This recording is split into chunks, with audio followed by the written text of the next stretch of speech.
एक मच्छर एक आदमी को हिजड़ा बना देता है, हिजड़ा बनने से पहले एक मच्छर को मार के हिजड़ा बनो, ठीक है? और तू मच्छर, तेरे को हमने हाथ से ही मार दिया, चलो हटो, चल फट हट।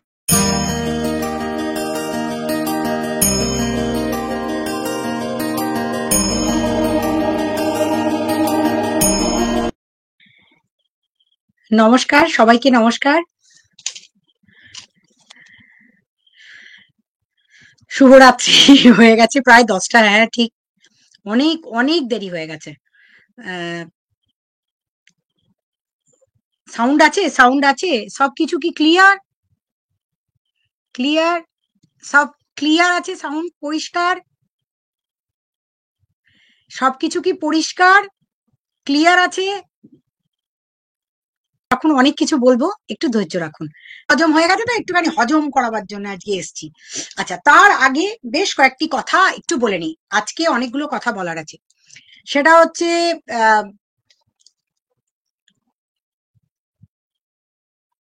দিশানি, প্রীতম, রিমি চ্যাপ্টার এন্ড, হ্যাঁ সিরিয়াসলি এন্ড, যেটা আজ থেকে 5 মাস আগে যে কাজটা ধরেছিলাম, ওয়াইটিতে প্রায় 15 লক্ষ লোক, প্রত্যেকেরই সাবস্ক্রাইবার নিয়ে, প্রীতমের 3-4, আরো 2 ছিল আলাদা, ওর মায়ের, দিশানির, রিমির মায়ের, রিমির বাবার।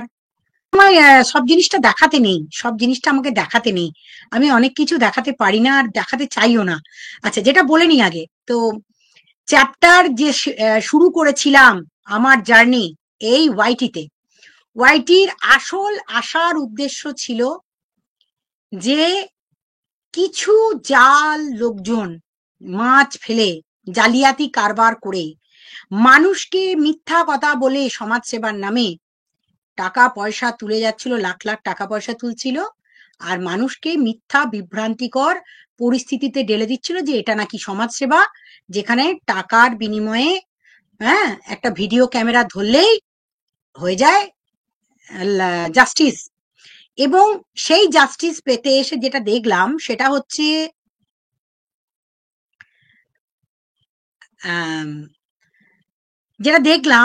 ওয়াইটিতে কিছু আস্ত বাঁদর, জন্তু, জানোয়ার, তাদেরকে বলেও অপমান করা হবে। এই ধরনের কিছু, তাদের যেটা, জন্তু জানোয়ারদের কেন মানুষের সঙ্গে পার্থক্য করা হয় একটাই কারণে, তাদের নেচারটা থাকে, তারা মনুষ্যত্বের পরিচয় যেহেতু তাদের মধ্যে থাকে না, তাদের মধ্যে জন্তু সুলভ আচরণ থাকে, তো সেই সুলভ আচরণটা তাদের মধ্যে আছে। সেই সরস্বতী এখন লাগছে না, আচ্ছা থ্যাংক ইউ। সেই জন্তু জানোয়ার সুলভ আচরণকারীদের, যাদের আচরণ সত্যি এসে কামড়ে দেওয়া, নোংরা ডাস্টবিন ঘাঁটা এবং ডাস্টবিন থেকে খাবার তুলে খাওয়া, এই সমস্ত কিছু জন্তু জানোয়ারদেরকে বাগে আনতে গেলে তাদেরকেও জব্দ করা, এবং নারীদের যে এই ওয়াইটিতে ছিঁড়ে ছিঁড়ে খাওয়া হচ্ছিল, যারা বহু নারী ওয়াইটির জগতে তাদের একটা কর্মস্থল বানিয়ে ফেলেছিল, তো সেই কর্মস্থলগুলো, সেই কর্মস্থলগুলো অর্থাৎ এই যে প্রফেশন হিসাবে এটাকে নিয়েছে এই ওয়াইটিতে, তাদেরকে দীর্ঘদিন ধরে কাটাছেঁড়া করা হচ্ছিল এবং মেয়েদেরকে ভাবা হচ্ছিল যে খুব দুর্বল, নারী হয়তো খুব দুর্বল। তো সেই জন্তু জানোয়ারদের, ইতর ছোট লোকদের, সাইকো ছাগলি পাগলি সব নানা রকম জন্তু জানোয়ারগুলোকে ধোয়ার জন্য এবং তাদেরকে উচিত শিক্ষা দেওয়ার জন্য এক একজনের নামে গোটা কতক করে কেস হয়েছে। কিন্তু কেস হবার পর কয়েকদিন চুপ থাকছে, আবার হচ্ছে, আবার কেস হবে, এটা চলবে, এটা চলবে, কারণ তারা যত বলবে নোংরা কথা, গাটার মাউথ নিয়ে নোংরা মুখ দিয়ে নোংরা কথা যত বলবে, তত তারা কেস খাবে, আর কেস খাবে, তাদের পয়সা যাবে, তাদের পয়সা গেলে আমার কিচ্ছু যায় আসে যায় না, আমার তো রোজগার হবে ভাই, আমার কি রোজগার হবে? আমার ভাই ওয়াইটিতে এসে এই স্ক্রিন খুলে তাদেরকে এন্তার জুতো পালিশ করব, তাদের এন্তার জুতো পালিশ। আর যত জুতো পালিশ করব তত আপনারা খুশি হবেন আর আমার ভিডিও দেখবেন। আর এই কাবলি ছোলা থেকে শুরু করে একদম হিড়িম্বা পর্যন্ত, হুম, এরা একটুখানি নোংরা কালচারে তো বড় হয়েছে, মানে বাবা মায়ের জাতের ঠিক নেই, ধর্মের ঠিক নেই, জাতের ঠিক নেই। নাহলে যাদের জাত যদি ঠিক থাকতো এই সমস্ত লোকেদের, তাহলে এই ধরনের নোংরা মানসিকতা নিয়ে চলতো না। সারাক্ষণ খালি কি দেখতে পায় যে এই কি সব ধাবা ধাবা রাত্রেবেলায় 12টার পর ধাবা খোলা থাকে, 12টার মধ্যে ধাবা বন্ধ হয়ে যায়।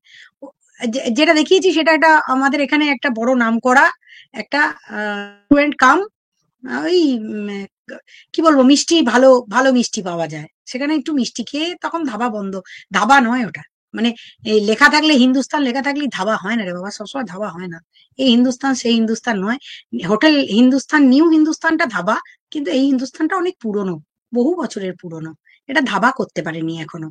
ঠিক আছে, যাই হোক, ধাবায় সারা রাত লরি দাঁড়াবে, খাবার হবে, এই সমস্ত মানুষে যাবে, এনজয় করবে। আর ধাবা কালচার তো পাঞ্জাবে আছে, প্লাস আমাদের বাংলাতে প্রচুর ধাবা কালচার ভর্তি, সুতরাং ধাবা নিয়ে কোনো আমার ইরিটেশন নেই। আমাকে যদি নিষিদ্ধ পল্লীর মহিলা বলে তাতেও আমার ইরিটেশন নেই। তার কারণ হচ্ছে তার বাবা মায়ের পরিচয়, তাদের জন্মগত বাবা মাদের পরিচয় একদম নিচে নেমে গেছে এবং তাদের বাবা মাদের জাতের ঠিক নেই, যার জন্য নোংরা জাতের কালচারে বলে এদের যদি সত্যি রক্ত সঠিক থাকতো তাহলে তারা এসে সারাদিন রাত বসে বসে ওয়াইটিতে গালাগালি করতো না। যত গালাগালি করে তত কেস খায়, তত কেস খায় তারা, আর কেস খাবেও, কিচ্ছু আসে না। আমার কাজই হচ্ছে কেস করা, আর আমি কেস করেই যাব, তাতে করে আমার কিচ্ছু আসে না। এবার আসি কয়েকটা জিনিসে। এই ওয়াইটিতে আমি কয়েকজনকে ব্যাকআপ সাপোর্ট দিয়েছি, তার মধ্যে ওয়ান অফ দেম এই প্রীতম রিমি দিশানির কেসটা নিয়ে প্রথম বলে নি। আজকে আজকে অনেকটা কথা বলতে হবে, তারপরে যাব কিষানুর মামার বাড়ির আবদার মেটাতে। কিষানুর মামার বাড়ির আবদার আজকে মিটিয়ে দেব, ঠিক আছে? বহুদিন সহ্য করছি, বহুদিন সহ্য করছি, ঠিক আছে? তার মামার বাড়ির আবদার মেটাবো, তার মামার বাড়ির দিকে নজর আছে আমাদের, সেটার আবদার মেটাবো। আর একদিকে হ্যাঁ, আর একদিকে আর এক অশিক্ষিত ইলিটারেট, ক্লাস 8 পাস করেনি কিন্তু ডক্টরেট ডিগ্রি নিয়ে ঘুরে বেড়ানো এক ভুয়ো, হ্যাঁ, ওই জালিয়াতকে দেবো, একটু দেবো তোকে, একটু দেবো তোকে, সামান্য দিলে তাতেই যথেষ্ট তোর জন্য। তুই যে পূর্ণিমা তপারদারের জুতো খেয়েই যাচ্ছিস, খেয়েই যাচ্ছিস, তার জুতো চেটেই যাচ্ছিস, পর থেকে টানা চলছে, পূর্ণিমা দিয়েই যাচ্ছে। যাই হোক, ইয়ো ইয়ো, লাইক করো, লাইক করো, কমেন্ট করো, আচ্ছা সেটা বলবো। তারপর আসবো আসল লোকের কথায়, যেটা বলার দরকার, সেটা হচ্ছে রিম্পা। রিম্পাকে সাপোর্ট দিয়েছি, রিম্পা একটা এফআইআর করেছে। রিম্পা এবং ওয়াইটির সোমা বিউটি দুজনকে আমি সাপোর্ট দিয়েছি, দুটো এফআইআর হয়েছে। রিম্পাকে যেটা করেছি, আচ্ছা আমার নেটওয়ার্ক ক্লিয়ার, আমার ভয়েস ক্লিয়ার, সবকিছু ক্লিয়ার। এরপরে আসবে সীমার মেয়ে এফআইআর করবে কদিনের মধ্যেই, ঠিক আছে? সীমার মেয়ে কদিনের মধ্যে একটা এফআইআর করবে, ঠিক আছে? যাদের যাদের নাম দিয়ে করবে একদম সব রেডি হয়ে আছে, একদম পুরো জাস্ট আমার একটু সময় পেলেই হবে, একের পর এক হবে, এফআইআর চলবে। কারণ এটা তো ওয়াইটিতে কোনো, এখানে কোনো কারোর প্রতি দয়া মায়া তো দেখাবার জায়গা নেই। অনেক দয়া মায়া দেখালে তারা কি করছে, এরা দয়া মায়া দেখালে এরা কি ভেবে নিচ্ছে, ভাবছে হয়তো খুব দুর্বল আমি, ভাবছে খুব সরল সাদা সিধে আমি। হ্যাঁ ভাই, এই সরল সাদা সিধে দুর্বল লোকেদের জামানা এন্ড এন্ড। এই ওয়াইটিতে এই যে 14-15 লাখ লোক প্রীতম রিমি দিশানির কেসটা যদি হ্যান্ডেল না করতাম, আজকে ওয়াইটি শান্ত হতো না। ওয়াইটিতে যেভাবে দলাদলি কাটা ছেঁড়াছেড়ি, 3টে বাচ্চা ছেলে মেয়েকে যেভাবে ছেঁড়া কাটা হচ্ছিল, তাতে একটা ছেলে মেয়ে প্রাণ কবেই চলে যেত, যেতে যেতে গিয়েও ছিল। রিমি যে সিদ্ধান্ত নিয়েছিল এক সময়, সেই সময় পুরোপুরি চরমতম বিপদের ওপর দিয়ে গেছে মেয়েটি। এবার আসি আসল কথায়। হ্যাঁ রে অশিক্ষিত, তোকে তো বলবো না, তুই চুরি করে তোর মাধ্যমিক পাসের সার্টিফিকেটটা তোকে দেখাতে বলেছি এখানে এসে, তুই মাধ্যমিক পাসের সার্টিফিকেটটা দেখাবি আগে, তারপর তোকে বলছি যে এই যে প্রীতম রিমি দিশানির কেসটা, তোকে কেউ দরখাস্ত করেছিল? একমাত্র করেছিল দিশানির পরিবারকে, তার বাড়িতে গিয়েছিলি। রিমিরা কোনো দরখাস্ত করেনি। প্রীতম তোকে দরখাস্ত করেছিল? করেনি। রিমিরা আমাকেই দরখাস্ত করেছিল, প্রীতমরা আমাকেই দরখাস্ত করেছিল, তা তুই কিসের জন্য এখানে এসেছিস? তুই বরঞ্চ দিশানির বাবা মা যেদিন বলেছিল আমার দিশানিকে বাঁচাও, তো তুই কি বাঁচালি? তার কাছ থেকে 65,000 টাকা খেয়ে নিয়েছিস। যাই হোক, এখন ঘটনা হচ্ছে টাকা খেলি কি বলি, আমি লাইভেই জাস্টিস দিয়ে দেবো। তো হ্যাঁ রে, তুই প্রথম রাতে 100টা ক্যামেরা অন করলি, করে এন্তার কান্নাকাটি করলি, করে কি বোঝালি? রিমির যে ছেলে মানুষগুলো ছিল, আজকে রিমিকে দেখে চিনতে পারছিস যে রিমি নিজের ডিভোর্স দিয়েছে, ডাইভোর্সে সাইন করেছে? সেই রিমি যাকে আমরা অনেক কটু কথা বলেছি, বলতে বাধ্য হয়েছি, থামছিল না, তার পরিবারটা কোথাও থামছিল না, তারা বুঝতে পারছিল না, তাদেরকে বোঝানো যাচ্ছিল না। কন্ট্রোভার্সি ওয়ার্ল্ডে তারা এসে এমন ভাবে জড়িয়ে গেছিল যে এটাই এটাই হচ্ছে ওদের লাস্ট হোপ, এবং এই ওয়াইটিতে এইভাবেই রোজগারটা চলবে। তো সেই রিমি আজকে কতটা শক্তপোক্ত, খুশি মনে, হাসতে হাসতে নিজের মালপত্র নিজে বইয়ে নিয়ে এসছে, নিজে গিয়ে ডিভোর্স পেপারে গিয়ে সই করে এসছে, তার ডাইভোর্স পেপারে গিয়ে সই করে এসছে। এবারে কেক কাটেনি আগের বারের মতো, ওই ওই দিশানির ওই কবেকার ওই বাচ্চা বয়সের ওই একটা, তুই তো সেটা বুঝতেই পারিসনি বিয়েটা কার, অরিজিনালি বিয়েটা কার সেটাই বুঝতে পারিসনি। তুই তো বলছিলি দুটোই বউ প্রীতমের, দুটো বই নাকি প্রীতমের, দুজনকেই দেখতে পাস। তুই অবশ্য দুটো করে বউ দেখতে পাস লোকের, দুটো বউ তিনটে বউ, মানে কোনটা অরিজিনাল বউ সেটাই খুঁজে পাস না। হ্যাঁ রে, আগে তুই জাস্টিফিকেশন শেখ যে কোন লোকটার আসল বউ কোনটা। তুই বলি এর দুটো বউ, ওর 4টে বর, ওর 5টা বর, মানে কোনটা যে আসল বউ আর বর সেটাকে জাস্টিফাই করতে শেখ, তারপর কাজ মেটাবি। জাস্টিফিকেশনটা ছিল এই জায়গাতে।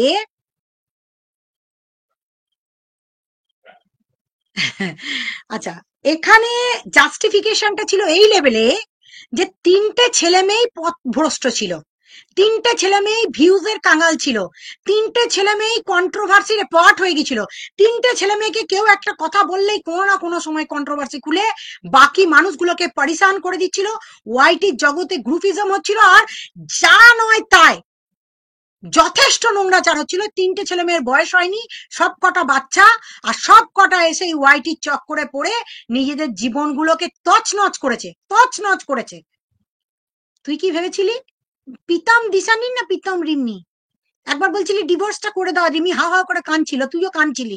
আরে আজকে সেই রিমি হাসতে হাসতে ডিভোর্স দিচ্ছে। তোর বোঝার ক্ষমতা আছে এগুলো? যাদের কাছে পয়সা সস্তা আছে ভাই, তারা তোকে গিয়ে 65,000, 1 লাখ, 2 লাখ, নাহলে কেউ 3 দিন ধরে কর্ণাটক গাড়িতে রে। হ্যাঁ, তেলের খরচা মানুষের কত দিচ্ছে, তুই এই মানুষের, গরিব মানুষের টাকাগুলো নিচ্ছিস। তো এই দীপালি বলে মেয়েরা যেদিন যাবে না, সেদিন কোথায় থাকবি তুই? আমি তো সেটাই ভাবছি। তারপরে ওই তো বললাম 7 দিনের মধ্যে সেই ভদ্রলোক আবার ফোন করেছিল রে। তার কাজটা যদি না করে দিস, এই যে পয়সাগুলো নিচ্ছিস, প্রিয়াঙ্কার পয়সাগুলো নিলি, মেনকার পয়সাটা নিয়েছিস, কার পয়সা তুই বাদ দিয়েছিস বল? আর এত লোকের গাল খাচ্ছিস, তারপরেও সেই পথ থেকে তুই সরবি না। আর তুই যত আমার নামে নেগেটিভ কথা বলবি, তত আমার প্রচার হবে। কারণ পাবলিকের মধ্যে 10টার মধ্যে তুই ওই তোর ওই ঘরের লোক কটা কি চিনিস, বাকি দুনিয়া তুই কাউকে চিনিস না। ঠিক আছে, এটা গেল একটা। এবার আসি আসল কথায়, এই রিমিকে তোরা চিনতে পেরেছিলি? এই রিমির মধ্যে সেই ক্ষমতা আছে যেটা আমি বলেছিলাম নিতে পারবে। একটা মেয়ের ডিভোর্স হয়ে যাবে, সেটা নিতে পারবে না, সেই মেয়েটাকে ডিভোর্স করিয়ে দিবি তুই? হ্যাঁ, সেই মেয়েটাকে ডিভোর্স করিয়ে দিবি? যে মেয়েটা নেবে না, সে তার স্বামীর ঘরে ফিরতে চাইছে, তার মেন্টাল স্টেবিলিটি আসেনি, সেই মেয়েটাকে বলছিস তুই ডিভোর্স করে দে? তুই একদিনে গিয়ে সিদ্ধান্ত নিয়ে নিচ্ছিস সেকেন্ডের মধ্যে, আজই তোকে ডিভোর্স করে দিতে হবে, আজ করে দিতে হবে। ছেলেদের জন্য আইনটা খুব সস্তা। হ্যাঁ, অত সস্তা, অত সস্তা। ঘোড়ার 4টে এফআইআর, 5টা এফআইআর হয়েছে, আরো দুটো আর 3টে যাবে। অপেক্ষা অপেক্ষা, একের পর এক খাবে, খেতে থাকবে খেতে থাকবে। ও সব নিয়ে চিন্তা করো না। গাদি গাদি গাদি, ওটা ঘোড়া নয়, গাদি গাদি, ওর নাম গাদি। গাধার যা বুদ্ধি আছে তার থেকে কম বুদ্ধি ওর। ঠিক আছে, ও খেতে থাকবে। আচ্ছা, ওটা নিয়ে শুনবেন না, আগে এগুলো বলে নিই, তারপর একের পর এক বলবো। ঠিক আছে, আচ্ছা, এবার গেল 3টে ছেলে মেয়ের আজকে 3 দিকে। হ্যাঁ, 3 দিকে, 3জনেরই 3 দিকে যাওয়াটাই কথা। কেন কথা? আরে সবই তো ওই মুখ দিয়ে পটি বার করা নোংরা আবর্জনা, মুখ দিয়ে পটি বার করা এন্তার আবর্জনা। ওই জুতো পালিশ করার যে কালি আছে, আজকে সব মুখগুলোতে কালি লেপে দিয়ে এন্তার জুতো বেটা করা হবে। ঠিক আছে, এই মুখ দিয়েই হবে, চিন্তা নেই, খাবে। যাই হোক, তো একদম ঘোড়ার একটা হ্যাঁ, ঘোড়ার একটা ক্লাস আছে, ওর কোনো ক্লাস নেই একদম। কি লিখছেন মারি, সত্যি সিরিয়াসলি চুমেশ্বরী পারফরমেন্স, ও লাভলি, ফ্যান্টাস্টিক। আচ্ছা, বন্ধু বলে একজন এসছে, জ্বলন বুড়িকে খুব করে দিন, জ্বলন বুড়িকে খুব করে দেবো দেবো দেবো দেবো দেবো দেবো দেবো, like done. Oh really, thank you. ঠিক একদম। এবার আসি, এই যে মানুষ যত জানবে যে তুই কত চিটিংবাজি করিস, তত না তোর একটা অফিস বন্ধ করে দিয়েছি, 47টা মামলা দিয়েছি, হাইকোর্টে তোর মানব পাচারের মামলা চলছে। ঠিক আছে, সব একত্রিত করে আমি যা করবো আফটার পুজো, কালী পুজো, কারণ এখন পুজোর ছুটি থাকবে আর আমি খুব খুব ব্যস্ত রে। তো আমি একটু পরীক্ষাটা দিয়ে আছি, আমার এক্সামের পড়াশোনাও চলছে, সব চলছে। যদিও সত্যি কথা বলতে কি, সারাটা দিনের মধ্যে 90% টাইম আমি ওই ল নিয়েই পড়ে থাকি সারাটা দিন। ঠিক আছে, like done, like done. Thank you, thank you. তো যাই হোক, আসলে ল বোধহয় ওই তো দেখতে পাচ্ছেন, আজকে তিলোত্তমার বিচার পেতে গিয়ে সুপ্রিম কোর্টে গিয়ে কিভাবে, ও থ্যাংক ইউ সোমা, তোমার মতো সুন্দরী নয়, তোমার মতো সুন্দরী নয়। আচ্ছা যাই হোক, তিলোত্তমার বিচার পেতে গিয়ে সুপ্রিম কোর্টে গিয়ে কিভাবে কপিল সিব্বালের মুখোমুখি হচ্ছে ইন্দিরা দেবী, এবং ইন্দিরা দেবী খেলা ঘোরাচ্ছেন। ঠিক আছে, এটাই খেলা। তো যাই হোক, এটাই হচ্ছে ল। এবং এই ল দীর্ঘদিন ধরে মানুষকে নিয়ে ঘুরতে হয়, ওই একদিনে ক্যামেরা ধরে কখনো বিচার পাওয়া যায় না। আর মানুষ ওই একদিনে সব বিচার পাওয়ার জন্য ঘুরে বেড়ালে কখনোই বিচার পাওয়া খুব খুব খুব টাফেস্ট সিচুয়েশন চলছে। ও দেবশ্রীদি, thank you, thank you. Like, Munmun thank you like করে দেওয়ার জন্য, অনেক অনেক ধন্যবাদ। আচ্ছা, এটা গেল আসল কথায়। এবার এলাম প্রীতম রিমি দিশানি কেস, আজ থেকে কিন্তু পুরোপুরি এন্ড। অনেকে মাঝখানে ভেবেছিল দিশানি কিছু কন্ট্রোভার্সি নিয়ে এসছে, যার জন্য অনেক ভিডিও নেমেছে, ধরিত্রী, সোমা, সীমা করেছে, তার প্লাস সকলেই মোটামুটি করেছে, দেখলাম গোটা ওয়াইটি জুড়ে করেছে। হ্যাঁ, 128 নম্বর, আমি তো লাইক দেখতেও পাচ্ছি না, কোনো লাইকই দেখতে পাচ্ছি না। যাই হোক, সন্দীপদার কথা বলুন, বলবো সন্দীপ, বলবো না তো কি, যার জন্য না বললে হবে। সাদা লাল কম্বিনেশনে দারুণ দিদি, সাদা না, এটা গোলাপি পরে ফেলেছি, যাই হোক, লাল লাগছে এক্স্যাক্টলি। যাই হোক, দিদি আজ সেই লাগছে। সবাই লাইক করো, চ্যানেলটাকে সাবস্ক্রাইব করো। ওই আমাকে সাবস্ক্রাইব করবে কিন্তু, না হলে কিন্তু অনেকে প্রচন্ড হিংসা করছে আমার, কেন চ্যানেল আস্তে আস্তে দাঁড়িয়ে যাচ্ছে। সিরিয়াসলি, আমার চ্যানেলটা দাঁড় করানোর জন্য সোমাসীমা, ধরিত্রী, অর্পিতা, পিমনি, এদের যেমন অবদান আছে, সাথে আপনাদের অবদান কম নেই কিন্তু। আপনারা আমাকে পছন্দ করছেন। হ্যাঁ, গোপন বিয়ের সাক্ষী জলনবুড়ি, জলনবুড়ি নয়, গোপন বিয়ের সাক্ষী অনেক লোক আছে। বলবো, বলবো বলেই তো এসছি, বলবো বলেই তো এসছি। একটা বিয়েকে কিভাবে চাপা দেওয়ার চেষ্টা চলছে, এরপরে সেটাকে সামনে নিয়ে আসতে হবে বিয়েটাকে। ঠিক আছে, সেটাই বলবো বলে এসছি। অনেক কিছু জানতে পারবেন আপনারা, আমি সমস্ত তথ্য না নিয়ে কখনোই বলবো না যে আমি কি করেছি। ঠিক আছে, এখন কিচ্ছু বলছি না, শুধু হালকা হালকা হিন্স দিয়ে যাব, যদি তারা থামে। যেমন প্রীতম রিমি দিশানি থামেনি। থামেনি কেন? না, প্রীতমকে উস্কাবার লোকের সংখ্যা ছিল অনেক অনেক বেশি, এবং প্রীতম তাই বাড়ি ছেড়ে চলে যাওয়া, কখনো মরতে যাওয়া, কখনো সুসাইডাল অ্যাটেম্প নেওয়া। লাইক করুন, লাইক করুন, লাইক করুন, ইয়াস, লাইক করুন। তো প্রীতম বেশি উস্কানো, এসে গেছে টকঝাল মিষ্টি, ইপসিতাও এসে গেছে। ইপসিতা, তোমার কথাও বলবো, তোমার কথাও বলবো, এই সবে শুরু করেছি। কতক্ষণ হয়েছে, কতক্ষণ হয়েছে? এই তো প্রায় হয়ে গেল, 8 ঘন্টার উপর হয়ে গেছে। যাই হোক, তো world of Dola, thank you Dola, thank you. আচ্ছা, বাবা ইপসিটা কি সুন্দর নেচেছো, হ্যাঁ। আচ্ছা যাই হোক, এবার বলার জায়গা ইয়েতে ভুলে যাব কথাগুলো বলা। তো প্রীতম থামছিল না, যার জন্য প্রীতমকে থামানোর জন্য, এবং আজকে যে রিমিকে, সেই সময় যদি ডিভোর্সটা হতো, যেই সময় রিমি সেই রাত্রেবেলায় আমাকে কল করে কেঁদেছিল। ঠিক আছে, রিমি কল করে কেঁদেছিল আমার কাছে যে সঙ্গীতাদির নাম্বারটা দাও। ঠিক আছে, রিমিরাও অনেক সহ্য করেছে, যদি সহ্যটা না করতো তাহলে ওয়াইটিতে এসে যেভাবে উগলাচ্ছিল, এবং যেভাবে কন্ট্রোভার্সিটা এক টানা বেড়ে যাচ্ছিল, বেড়ে যাচ্ছিল, বেড়ে যাচ্ছিল, কোথাও থামাতে পারছিলাম না, যার জন্য আমাকে অনেকবার চুঁচড়াও যেতে হয়েছে। হ্যাঁ, বলেছি, অনেক কথা বলেছি, বলতে বাধ্য হয়েছি। যদি অবাধ্যতা আমি করে, তাহলে তাদের বিরুদ্ধে সেইভাবেই আমাকে কেসে এগোতে হয়। আজকে অন্তত এটুকু তপন পাল বুঝতে পারছে,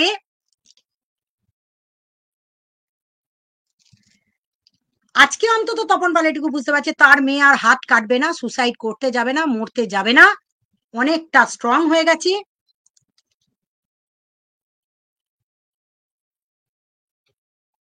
সঙ্গীতা ম্যাডাম, আপনি ধরিত্রী সোমাকে বারণ, ভিডিও করতে, কি ভিডিও করতে বারণ করব? ওরা তো এখানকার ওয়াইটিরই লোক, আপনাদের জগতেরই লোক, আমি কেন বারণ করব? তাদের তো এটা প্রফেশন, কি ভিডিও বারণ করবো বলুন?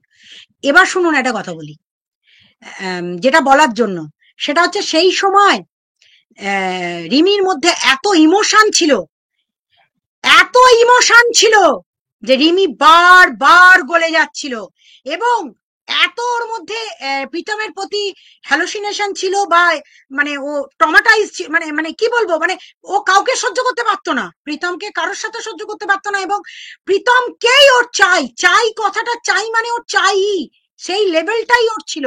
এবং ও বুঝতে পারছিল না সামাও কোথাও যে প্রীতম না দিশানির ছিল না রিমির ছিল। প্রীতম তার এখনো পর্যন্ত তার নিজের পায়ে স্টেবিলিটি নেই, নিজেদের পায়ে স্টেবিলিটি নেই, তাহলে তার যার পায়ে নিজের দাঁড়াবার ক্ষমতা নেই, সে আরেকটা নিয়ে সংসার চালাবে, এবং এই ওয়াইটি হচ্ছে তাদের জগৎ, আর সেই জগতে সব কটা ভেসে আছে ওয়াইটির ভিউজ এর উপর ডিপেন্ড করে, যে ওয়াইটি থেকে কামাই করব, আর ওয়াইটিতেই এসে গান্দেগি ছড়াবো, ওয়াইটিতেই কন্ট্রোভার্সি করব, এবং এই দুর্বলতাটা টানা সুযোগ নিচ্ছিল, দর্শকদের দুর্বলতার সুযোগ নিচ্ছিল প্রীতম, রিমি, দিশানি তিনজনেই, এবং তিনজনকেই বলেছি, তিনজনকেই বুঝিয়েছিলাম, কেউ শোনেনি, কেউ আমাদেরকে সাথ দেয়নি, যার জন্য টানা আমাদেরকে 3rd ডিগ্রি পর্যন্ত অ্যাপ্লাই করতে হয়েছিল। হ্যাঁ, 3rd ডিগ্রি অ্যাপ্লাই না করলে আজকে এই যে রিমি দেখছেন গাড়ি করে মালপত্র ফেরত নিয়ে আসছে, এই রিমির মধ্যে এই বোধটা তৈরি হতো না যে আমি ওই সংসারে থেকে বেরিয়ে এলাম, এবং আজকে বলছে আমি মুক্ত লাগছে, এবং সেই রিমি কিন্তু হাত কাটতে যাবে না, মরতে যাবে না, সুসাইড করবে না।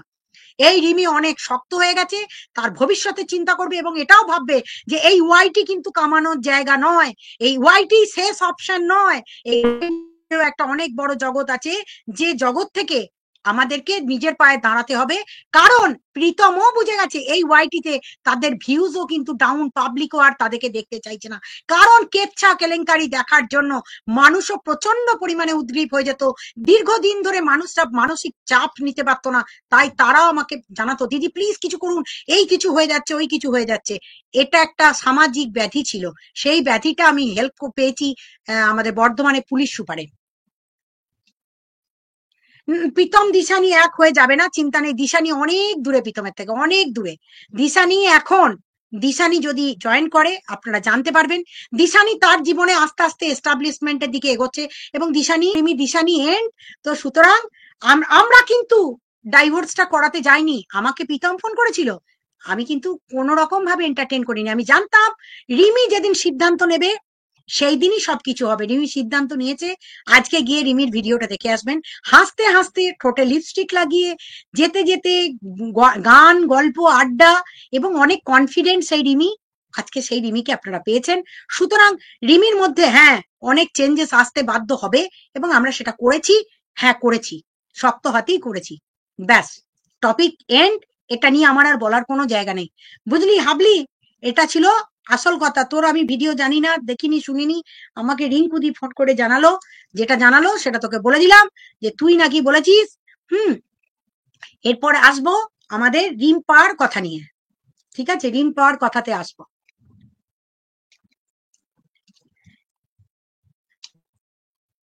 আপনাদের একটা বড় শিক্ষা দিই, বয়সের সাথে সাথে সবাই ঠিক হয়ে যাবে, এক্স্যাক্টলি, এবং প্রত্যেকে নিজের পথে যাবে। যাই হোক, ওরা ইউটিউবার, ওদের চ্যানেল অনেক বড়, ওরা করতে চাইলে অনেক কিছু করতে পারে, ব্যবসা করতে পারে, ওরা চাইলে ব্লগিং দেবে, ওরা চাইলে ওদের মতো করে নতুন নতুন কন্টেন্ট দেবে, ওদের অনেক অনেক অপশন, ওদের বড় বড় চ্যানেল, তো তারা দাঁড়াবে, ঠিক আছে। একটু একটু ইপসিতাটা বলে নি, এই ইপসিতা বলছি, আমাদের রিম্পাটা একটু বলে নি, রিম্পাটা বলার দরকার আছে তো, রিম্পাটা একটু বলার দরকার আছে, রিম্পাটা বলেনি। ও তার আগে একটা ছোট্ট কথা বলা হলো না, দিশানিকে নিয়ে গত দুদিন খুব কন্ট্রোভার্সি হচ্ছিল, দিশানি নাকি আবার ওই প্রীতমের দিকে কোন রকম ভাবে কোনো আসক্তি আসছে বা আসেনি। দিশানি আমায় ফোন করে বললো, দেখো দিদিভাই এই সমস্ত ওয়াইটিতে খবর আসছে, দেখো আমি কিন্তু এগুলো করিনি। আমরা তো জানি, আর তুমি এসব নিয়ে নজর দিও না, ও এগুলো ইগনোর করো, নিজের মতো করে ভিডিও দাও, ভালো ভালো ভিডিও দাও। ও বোধহয় কিউএনএ একটা ভিডিও দিয়েছে, তাতে অনেক কিছু ক্লিয়ার, ভিডিও গিয়ে দেখে আসবেন। হ্যাঁ, পার্টটা বলি, রিম্পার কথাতে আসতে হবে।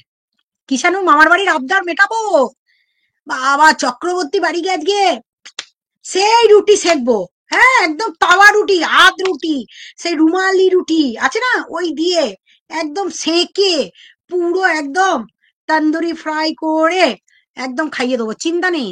চক্রবর্তী বাড়িকে এবার দেওয়ার সময় হয়ে গেছে, অনেক সহ্য করেছি বাঁদরামি ওদের।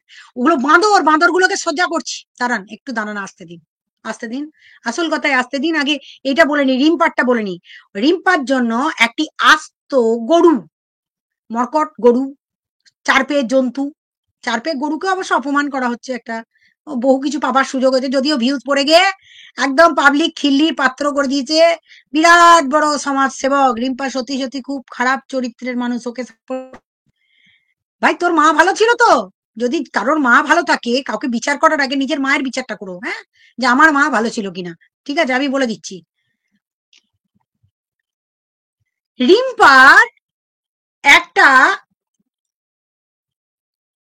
এফআইআর করেছে বেলুর থানায়, দোষটা রিম্পার। রিম্পার ছেলেদের পরীক্ষা চলছে, রিম্পার 164 করা হয়ে গেছে।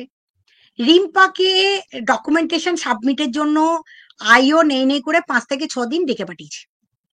রিম্পা প্রত্যেকবারই বলছে আমি যাচ্ছি স্যার, যাচ্ছি স্যার, আমার ছেলের পরীক্ষাটা হয়ে যাক, দিয়ে যাব। আর বেলুর থানা এই নিয়ে অনেক ব্যস্ত ছিল। একটা ওনাদের একটা বড় অফিসার সিঙ্গুর থেকে ফেরার পথে মারা যায়, এবং তার কাজকর্মগুলো এখনো পর্যন্ত চার্জ পায়নি। অনেক কিছু ঘটনা বেলুর থানায় আছে। তো আমি যাই, আমি গেলে আমাকে বেলুর থানার অফিসার, গত 7 দিন আগে আমি গিয়েছিলাম, বা যেটা বলছিলাম আর কি। তো বেলুর থানায় 91 সাবমিট করার কথা, তো এখনো যায়নি, সব রেডি করেছে ও, করে ও বোধহয় কালকে যাবে। ফোন করেছিল অফিসারকে, ওর ছেলের পরীক্ষা শেষ হয়েছে। কৌশিক, তোমার মায়ের মতো না হলেই হচ্ছে। আমার চরিত্র খারাপ হোক, আমি নিয়ে সেটা নিয়ে তোমার ভাবার দরকার নেই। তুমি তোমার মায়ের চরিত্র পরিষ্কার করো। তুমি সতীর বেটা কিনা সেটা একটু আমাকে সার্টিফিকেট নিয়ে এসে একবার দেখিয়ে যেও, ঠিক আছে? কে কত বড় সতীর বেটা তুমি? কারোর চরিত্র বিচার করতে বসেছো এখানে না, ওয়াইটিতে। রিম্পার পায়ের জুতো খাবে তুমি, ঠিক আছে? চলো তোমাকে হাঁটিয়ে দিচ্ছি, চলো।